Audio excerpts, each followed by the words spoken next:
আমরা জাগতিকভাবে দেখতে পাই যে তার এরকম ভগবান কেন করলো? 5 বছরের একটা বাচ্চা, তাকে তার এরকম ভগবান এরকম করলো, তার বাচ্চাটা মাকে ছিনিয়ে নিল।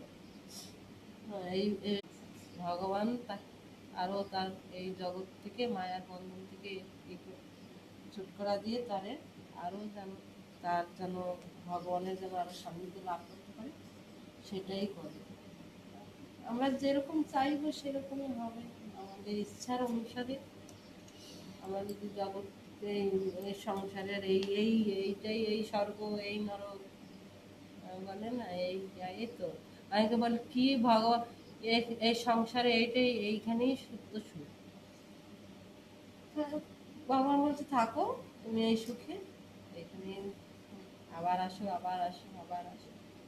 আমি যদি চাই হয়তো যে আমি সবসময় ভগবানের সেবা করবো।